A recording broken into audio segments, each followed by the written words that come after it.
Happy birthday, Kyle. From me to you. It's not your birthday, Kyle? My mistake. DarbyCast, Wildcard Friday. Here we are, and I think we're long overdue for dusting off our time travel abilities. Something that the newer listeners of the show, of which there are many, they haven't maybe come to appreciate that yet. They don't understand that time travel is a great weapon if it's used correctly, especially fictional time travel, where you bring the correct people back to the correct time and take them through the correct events to teach them the lesson that they need, that we all need, to take our ship and put it back on course. Put the wind back in our sails, tack on, tack off. I don't know a ton about sailing, but I do know those words. Watch out for the jib. It's going to smack you. Starboard, port, stern, bow. Is this a sailing journey? No, but these are directions of a boat, and that's important. Time is like an ocean, and time travelers, like ourselves, can be considered navigating the ocean of time. Some of the newer people are probably asking themselves, what kind of podcast is this? And I don't even know if I can answer that, or anybody can. People have asked me recently, like, hey, elevator pitch me. What's the show about? And I usually answer that question with another question, say, what's it not about? Boom, gotcha. You just got caught with your pants down. Starboard side of the boat of time travel of a podcast called the DarbyCast. Would you like a doctorate degree? Because DarbyCast Doctors are what we call the show's listeners. And that's not a casual title. That's serious. That's serious. What time are we going to go back to? That's what everybody wants to know. Do we go to Kyle's birthday? When was it, Kyle? No, it's obviously we're going farther back than that. Today, we're going to go to a time period that we've never traveled to before. But I tell you what our time travel vessel looks like. That's right, an aircraft carrier that has all the snacks that you could ever want on board. What's your favorite snack? Imagine a room. It's like a good size room, 8x8. That's full of your favorite snack. Is it Pringles? Is it Doritos? Is it another kind of chip? Is it beef jerky? Is it Go-Gurt? That was a trap. If you like Go-Gurt, turn the podcast off right now. We got to weed you out of the ranks. You're not going to be useful on this time travel journey. How could anyone who enjoys anything out of a tube be in any way, shape, or form a value add to any situation, person, or thing? That's a fair question, and the answer is that's impossible. And right now, of course, many of you are thinking, but this is a time travel journey. Isn't anything possible? And I like that attitude, but that has limits, and that limit is Go-Gurt. But we're going back to Greek antiquity. We are going to hit the high seas of the Aegean. A time of kings and murder and beasts and creatures. Medusa, Charybdis, the sirens, cyclopean horrors, Cerberus, the three-headed dog. Ever heard of him? Now you have. We are going to visit a time that was serious. Because now everything's a bit of a circus, right? You look around and you're like, who's running this thing? Who's really at the helm of this ship? Huh? Tell you who it isn't. The guy who claims to have beaten the shit out of a guy named Corn Pop with a length of chain. He has hairy legs and kids touched his leg hair. If you didn't vote for him, you're not black. That guy's not in charge. But let's take this to a time when gods and men walked the earth side by side, high-fiving, wrestling, seducing each other's wives occasionally. That's not okay, but it went down a lot. There was a lot of sexual misconduct back in these times.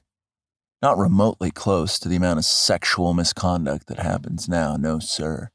But first, before we zap ourselves back into the past, we're going to take a couple pit stops.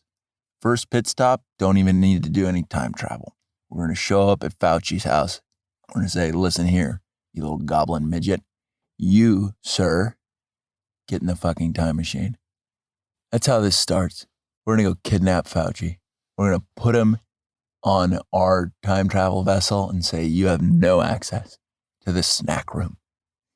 Don't even think about it, you stupid son of a bitch. The Pringles on board here are for heroes. And we need you on this journey just because we're going to heckle you the entire time. It's important. These heroes, these DarbyCast doctors, they need an outlet.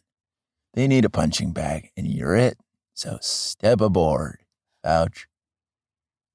You little demon spawn, get on here. Fauci announces, I went to bathhouses to investigate AIDS. And it's like, is that what we're calling it, Fauci? I don't want to hear another word from you. Do not speak unless spoken to. And then Fauci boards the time-traveling aircraft carrier. Beautiful vessel. Painted a nice sky blue for this journey. We utilized robots to paint the time travel vessel light blue. We can put some clouds on it because we want to blend in. We're not there to disrupt the culture. We're there to learn and affect the course of history in a way that is so powerful that the likes of Fauci might even say, I created coronavirus in a Chinese lab because I couldn't legally do it on U.S. soil. That's how astounding our impact's going to be. Where a guy like Fauci finally just comes clean. He's seen so much, seen such powerful things.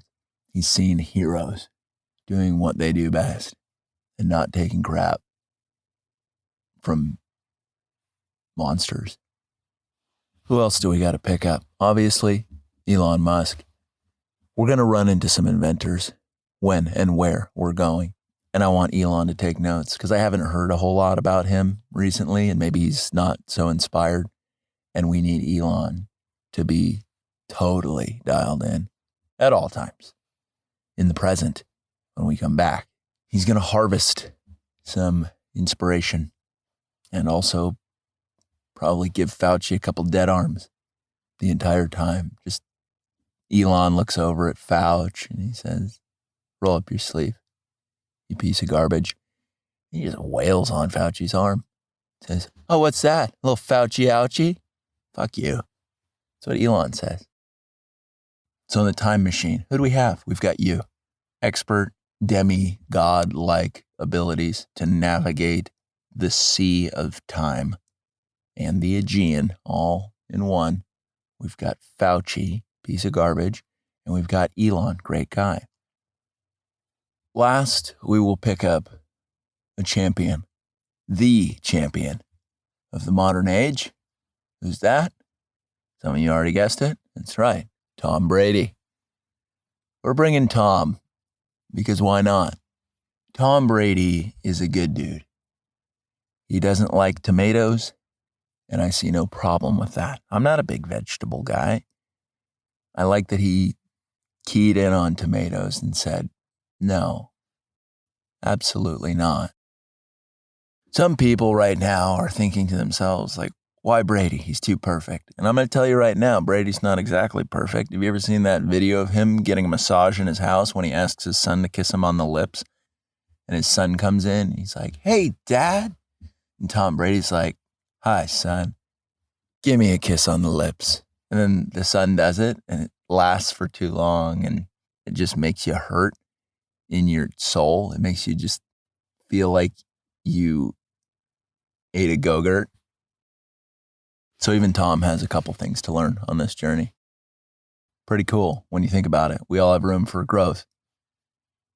So put yourself on board this beautiful aircraft carrier and you're at your command deck because you're punching in the time coordinates and you just give it the old industry standard beep, boop, beep, boop. And then we're off. Whole lot of lightning flashes. As the lightning's flashing around, I turn to you and I say, Zeus, right? And you say, totally. You know a lot of stuff. And I say, yeah, you're not wrong. And there we are, sailing on the Aegean. And it's a beautiful day when we arrive outside of Greece. The sea is the bluest you've ever seen it. Fauci has already started lying about stuff, and you're like, Fauci, can you save it? Like, I know we can't avoid this. You're a compulsive liar. He's popping off and saying, like, the sea is green. So we are cruising outside of Greece and nobody knows we're there because we had our cool robots that, fun fact, were in fact gifted to us by Elon Musk, friend of the show. Nobody sees us because of our expert camo. And we park it outside of the Athenian port and we say, let's go see what's what. Fauci remarks, we're all going to die. Just kidding, we're going to be okay. And it's like, dude, you are not bringing any value. What's the intention behind the things you're saying? And he's just like, I've served under 6 presidents. And it's like, I'm aware of that. And that's a huge head scratcher for me and everybody. Elon, smart guy, he's like, hey, we're all dressed in modern cool guy clothes, except Fauci. He's wearing this Argyle sweater and some corduroys. Tom is obviously in some tasteful jeans and leather jacket. Elon wearing the same. You wearing the same. Whether you're a guy or a gal, you're wearing a very well-fitting pair of jeans that isn't hipster level in the fit, but it's form-fitting. And if anyone saw you on the street, they'd be like, that is somebody who doesn't neglect leg day. My goodness. And we're all wearing the leather jackets. We look good. But Elon calls it out and he says, we need to be dressed appropriately. You look over at Tom. Tom nods at you in approval and mouths out the word touchdown. So you go to a room of the time-traveling SS DarbyCast, and you put on some pretty cool Greek-looking robes. You put on the golden hair wreaths that were quite popular back then, especially with the cool people. Everybody puts those on.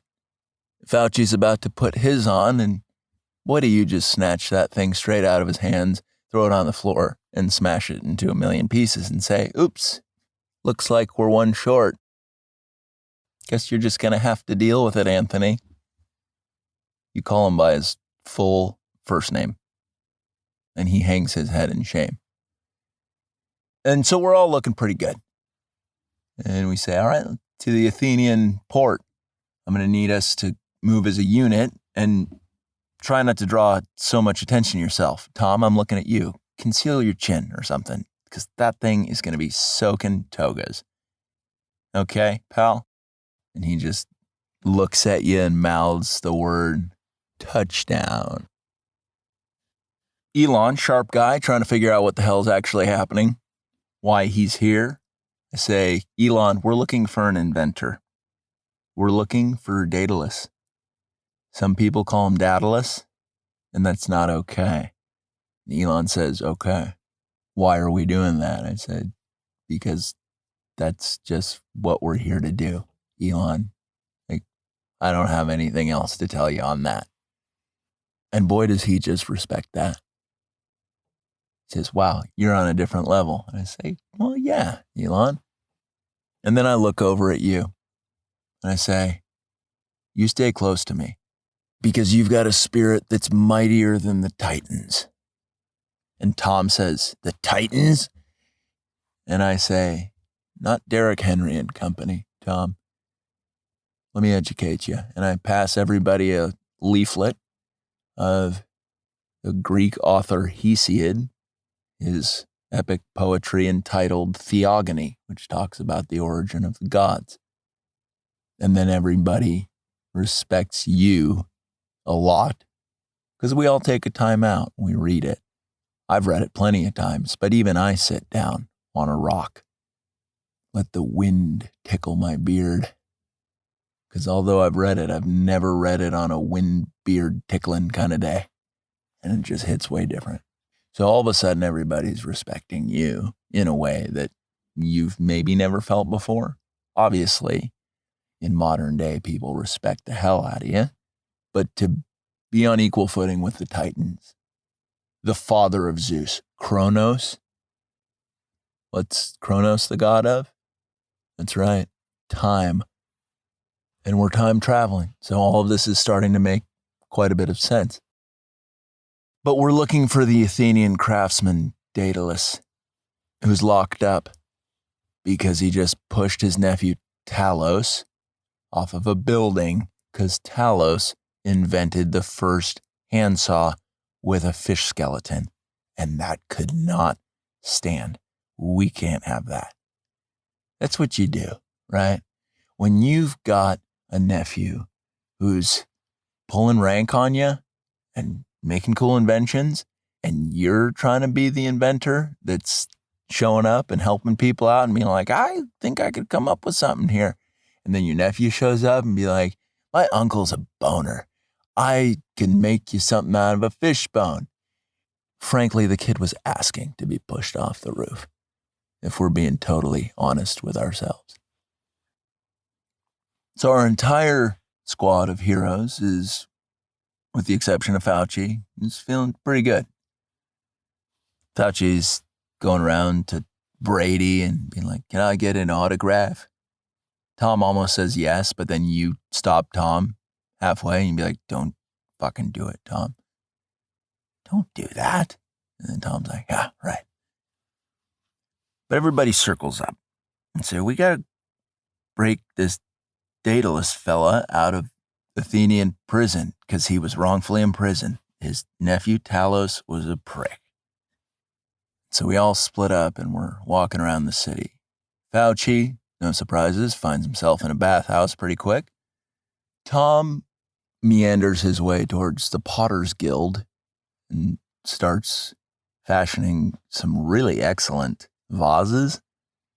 In today's day and age, Tom has no time to explore his creative side, and this is such an outlet for him. He's like, I'm more than just a handsome guy winning Super Bowls, okay? He had a little something to prove to himself, and in the process, he proved a lot to the Athenians around him. Elon cartwheels his way all the way to the Acropolis, communes with Zeus, and says, self-driving cars, Zeus. That's the future. And Zeus is like, I'll keep that in mind. You find Daedalus and he's in prison and he's so bummed out. And you console him and you're like, Daedalus, you're a good dude. Your nephew had no right to make a saw out of that fish bone. Let's get you out of here. So you call over to me and you say, how do we crack this guy out of prison? And I say, honestly, I have no idea. You tap me on the shoulder and you say, wait a second, who's that bro? He seems like he could figure a thing or two out. And lo and behold, who is it? It's King Minos in Athens, getting his chill on. The king of Crete is just posting. And you're like, hey, this dude is in prison for all the wrong reasons. And you make an overture to Minos and you say, you seem like a really good dude. Can you get this guy out of trouble? And he's like, well, I'm the first Greek king to ever have a navy. If that means anything to you. And we're all pretty impressed by that. And we're like, all right, well, what do we got here? So Minos goes to the prison guard and just beats him to death with his bare hands. Nobody had realized that Tom had made his way back to the group and had seen the whole thing go down, you look over at Tom, and what does he do? Naturally, mouths the word touchdown. We steal the keys, let Daedalus out, and then Minos is like, we're going to go party at my place. Do you guys have a ship? And I give you all very stern looks to not blow our cover. And Fauci's like, we have a time machine. It's huge and it has motors. And thank goodness Minos didn't know what any of these things meant. So you just go over to Fauci and you give him a wedgie and you say, listen here, you nerd. What was our rule in the beginning of this whole thing? Don't speak unless spoken to. And I'm so impressed by your leadership. Tom's impressed. Elon shows up and he's like, hi, the name's Elon Musk. And Minos is like, you're somebody that I'd like to party with. And Elon's like, Tesla. Such a good call, right? So everybody takes turns giving Fauci a dead leg, even Minos. And Minos is strong. They were no joke back in ancient Greece.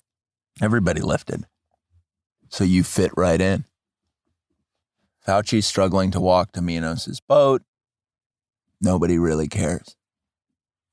We all sail to Crete and we have a really good time. Minos is fully stocked with hot chicks, wine, and roasted lamb. Very popular dish. He's still keeping an eye on us, though, because we're unproven. That is, until we present him with Pringles and Doritos. And he says, okay. I see you guys are kings as well. Elon is such a good dude that he's like, Minos, what do you want in this life? Because I'm an inventor. And Daedalus is like, watch yourself. There can only be one. It's kind of like a Highlander style situation where you get too many cooks in the kitchen and then all of a sudden it's a bloodbath. Elon picks up on that vibe and he's like, I'm a guy, but I like hearing about what things people are into. And Minos, who's shit-faced, he's like, I love my kingdom. I want it to last forever. And it's like, no surprises there. We say to Minos, how can we show up for you in a huge way? Because you helped us free Daedalus. And around this time, many of you are asking yourselves, what was the point of freeing Daedalus in the first place? And that's a stupid question, because it's obvious that he would be a great guy to hang out with. And if nothing else went down in this time travel journey, it would be an immense success. Overwhelming success. But Minos scratched our back and we feel compelled to scratch his. And we say, how can we help cement your place in the history books? And he says, I want my kingdom to last forever. I want to sacrifice a bull to the gods. And not just any regular bull. I want this thing to be an ivory, muscular beast. I want this thing to get iced in a way that is very tasteful, because that's how things work around here. Fauci breaks the rule about talking and he says, I've sucked off more than a few guys in the name of research during the AIDS crisis. And everybody looks at him, and Tom mouths out the word fumble. And what a fumble that was, Fauci.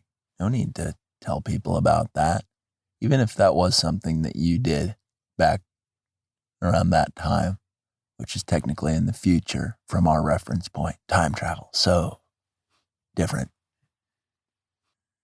But we all put our heads together and we say, all right, we're going to get this bull for you.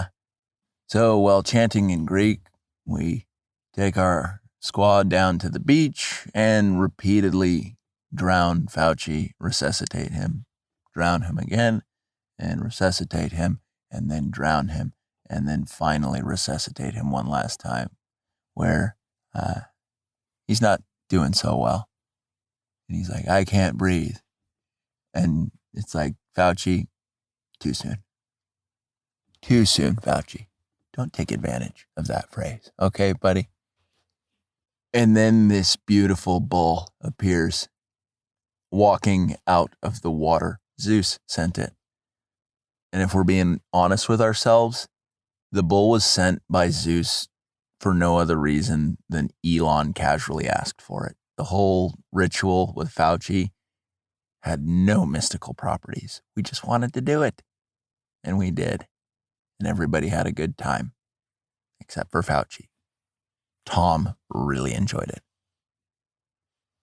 Mino sees the bull and his wine-related inebriation turns into a nearly orgiastic frenzy. He's like, that's the most beautiful beast I've ever seen in my whole life. Do I even want to kill it? That's a bull sent by the gods. I could show this thing off. And then everybody would know that I'm the man. And that's when you take Minos aside. You say, Minos, you kind of laid out the roadmap of what you were going to do with this bull. Elon really stuck his neck out for you. We got to follow through with murdering this thing. Then you'll have your kingdom. Elon will be on good terms with Zeus, which is important. So important. But Minos cannot be persuaded. He says, let's put this thing out to pasture and just let it chill. And here's where things get a little dodgy. Minos' wife is a pervert. She sees the bull and she's overcome with lust. Not okay in the slightest, but Daedalus, wanting to be more important and be the best inventor of all, he saw what Elon did. He saw that Elon was tight with Zeus, and he got jealous. So Daedalus got together with Minos' wife and says, I notice you've been eyeballing that bull in a pretty disgusting way, but I'm an inventor. The only inventor around here, to be honest with you. And she says, okay, please continue. And Daedalus says, you wouldn't mind getting boned by that bull, would you? It's okay. Your secret's safe with me. I promise. And she says, yeah, but that doesn't seem like it would go well. Daedalus said, I'm going to make a special contraption that will disguise you as a cow. And then that thing is going to wreck your vag. And Minos' wife agrees to this. So let's pause for a second. You thought there were sexual immoralities taking place in modern day. It's an issue that's been going on for a while, is what I'm trying to tell you. This bull nearly kills this woman in her janky cow costume. And then 9 months later, what happens? She has a baby. What have we all been doing for the past 9 months? Listening to the good stories of Tom Brady and Elon Musk. They have so many stories. Not to mention, have you ever heard of lamb and Pringles together as a flavor explosion? When you've got those two things, you don't really need any other real activity, because that's an adventure in itself. Minos' wife gives birth to the Minotaur. Human, all the way up to the neck, and then head of a bull, and so many psychological issues. The kind of issues that you would just hemorrhage money on. Sending him to a psychologist and being like, how do we fix this? How do we fix this? And you got to kill it. You got to kill it. What do you expect this man bull to achieve some kind of reasonable sense of personhood? What's his identity wrapped in? Bestiality and that he's a chimera? It's nothing to build upon. It's no life worth living. You're kidding yourself by sending this child to therapy. You should have sent him to a watery grave. So this train wreck of a creature's going around killing people and doing damage, and we're just trying to enjoy Pringles and occasionally beat the shit out of Fauci just for sport. Tom's enjoying himself. Elon is like, life's not so bad here. And you take Elon aside and you say, I like the pace of life that we're living right now. I don't want that to come off as weird. That's what you say to Elon. You say, I don't want this to come off as weird, but like, I'm really enjoying this. And Elon, he's not some pompous billionaire that's going to shove it in your face and say, I need to go back to the president and make deals immediately. He says, I'm not having the worst time here either. And then Elon says, can you believe I was married to a woman named Grimes? And then you ask him, you say, is that how you pronounce it? And he's like, that's how I've always pronounced it. And maybe that's the correct way, maybe it's not. But what was I thinking? And it's like, Elon, who knows, man? Pringle? Minos gathers all of us and he says, guys, this has been a really good time, but I've got this problem child on my hands now and I don't know what to do about it. And Daedalus shows up and he says, I could build a cage for this thing. And Elon could have totally built a better cage, but the humility out of Elon Musk to say, I think Daedalus would be the best one to figure this one out. And so, says, yeah, okay. Yeah, what are we going to do with this walking nightmare that's been going around town eating babies? Daedalus says, I have an idea. Let's make a maze that this freak can't escape from. Okay? Minos says, okay. All right. I'm drunk. Whatever. Daedalus maps up the design, gets a bunch of low-born slave laborers from the region, and Daedalus constructs the labyrinth. You, me, Elon, Tom Brady, and unfortunately Fauci hang out. We chill. The only reason that's unfortunate is because Fauci's there. Otherwise, we would have been having a blast the whole time. You know it. I know it. Fauci's trying to impress Brady. He tells him, hey, they made a documentary movie about me. It's called Fauci. And Tom's like, dude, I don't care at all. I've seen the Rotten Tomatoes page before we left for the time travel journey. The critics gave it high rankings, but the audience gave it a 0 because you're a piece of shit. And Fauci tries to lie about his reaction. He says, that doesn't bother me. But then he goes off. He cries. How devastating would that be, right? To have Tom Brady tell you off? No, thanks. Labyrinth is constructed. Daedalus is like, I'm a great inventor, King Minos. Could you please acknowledge that? Could you clap?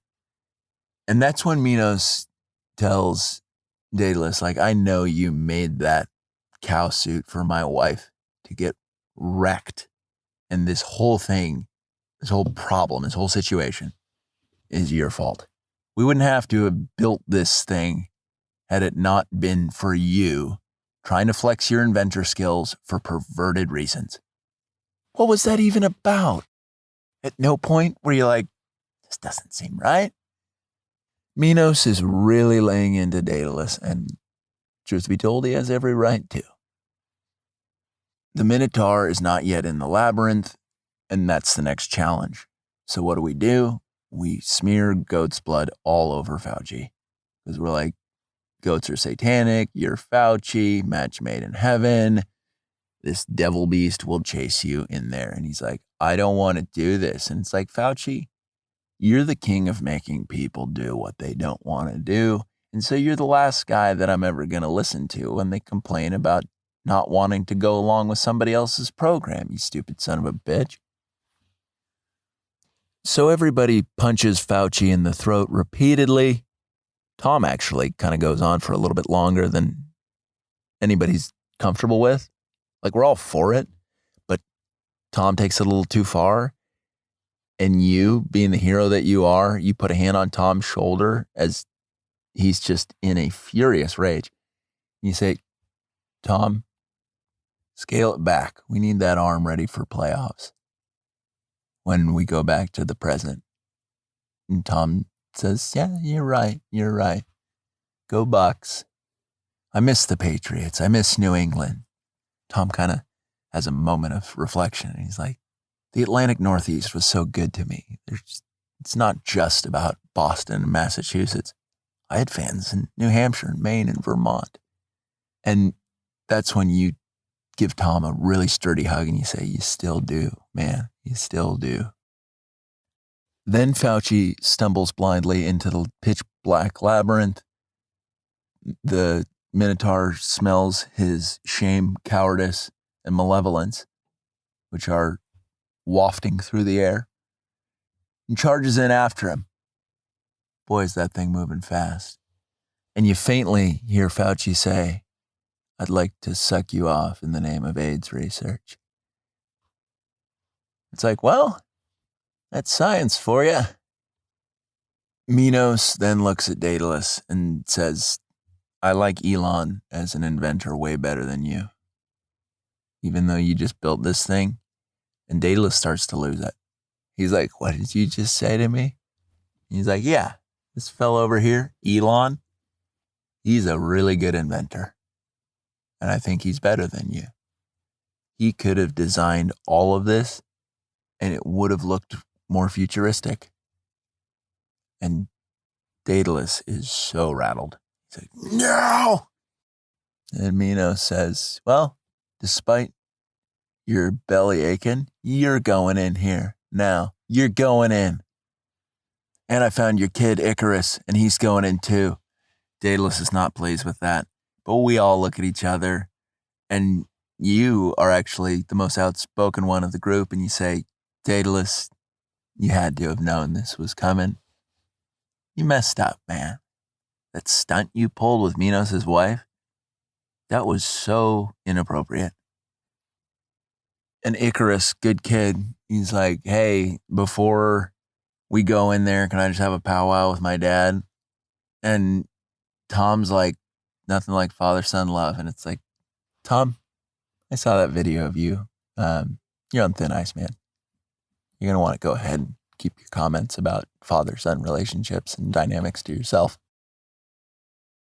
Daedalus says, we need an escape plan.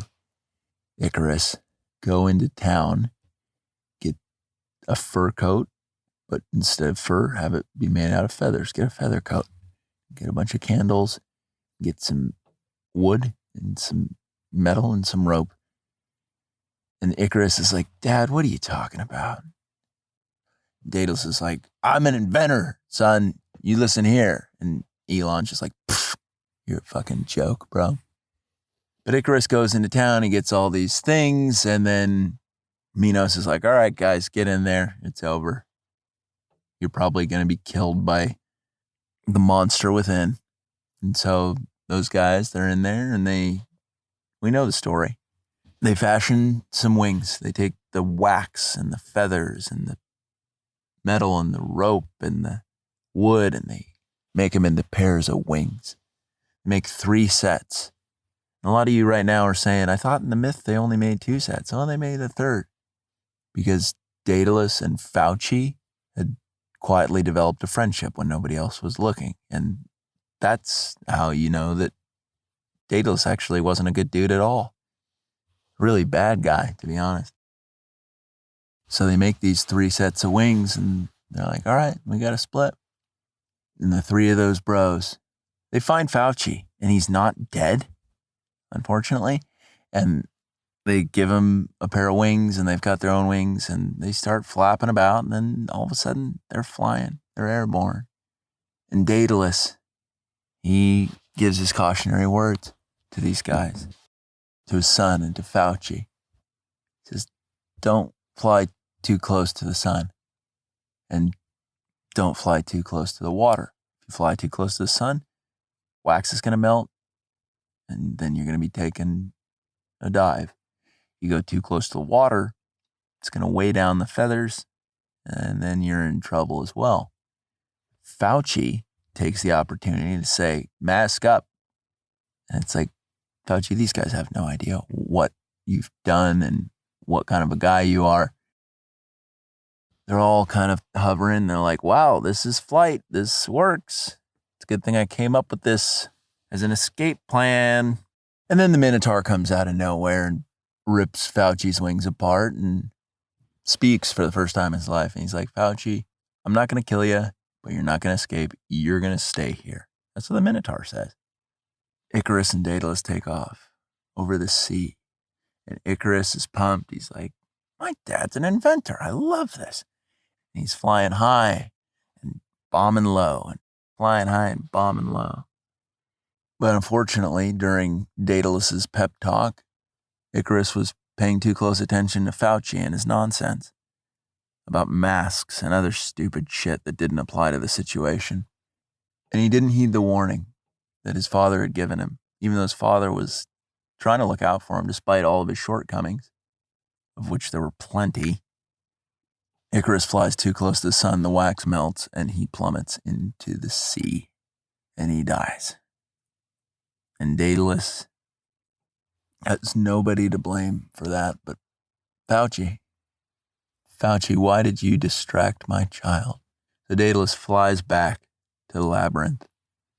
He's flying overhead, and he sees Fauci wandering around, and he lands. He's like, can I talk to you for a second, ma'am? And Fauci's like, are you vaccinated?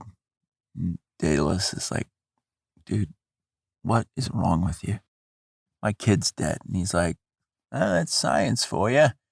And it's like, Fauci, what are we doing here? Then in a fit of rage, Daedalus yanks Fauci out of the labyrinth and brings him and plops him straight in front of Elon Musk. You, me, Elon, Tom, King Minos, and a harem of women, educated women. We're all sitting by the sea, writing poetry. And Daedalus drops Fauci off, and we're like, what's the problem here? Why is, we didn't ask for this. We don't want him back here. Daedalus says, I've had a lot of aha moments. I'm not as good of an inventor as I thought I was. A lot of the things that I've invented have actually had terrible consequences. My story should be remembered as a guy who thought he could invent whatever he damn well pleased, and that there wouldn't be terrible consequences even if I thought the invention was sweet. My kid died. I made wings. It was cool for a second, but now my kid's dead. That happened in a short time period. And Elon has a reflective moment. He says, wow, I need to be careful about the things that I invent in the future. Because as an inventor, making something might not always have the intended outcome. No matter how well-intentioned I might think it could be. And that's when I turn to Tom and Elon and say, I want you guys to run for president and vice president. And you say, I second that nomination. And I say, okay, well, we've gotten everything we've needed to out of this journey. I say, time to go back to the present. Do this thing right. Musk Brady, 2024. And you take me aside and you're like, hey, what are we doing with Fauci? Do we bring him back to the present? And Fauci looks over and he says, catch me at the bathhouse. And he goes back to Athens. And then we all come back to the present and nobody's ever heard of Fauci. And coronavirus is not really an issue. And Elon is a good dude, and so is Tom, and you're a great person too. Whether you're a guy or a lady listening to this, you come back to the present with a restored sense of self-worth and purpose. And you're like, everything makes sense, except maybe we don't do this democracy style. Maybe we do this forceful takeover, do a little Minos style. Just take what we want. We'll still have a president and vice president of Musk Brady 2024. No votes necessary. You say that to yourself. You're like, I've got such good judgment. I don't need anyone to vote on this. It's about damn time that the unilateral decision-making was taken in a high-level, high-ethics direction. Musk Brady 2024. By any means necessary. And that's DarbyCast for you. That's Wildcard Friday. Hope you learned a lot. That's time travel. That's love. That's science. That's everything.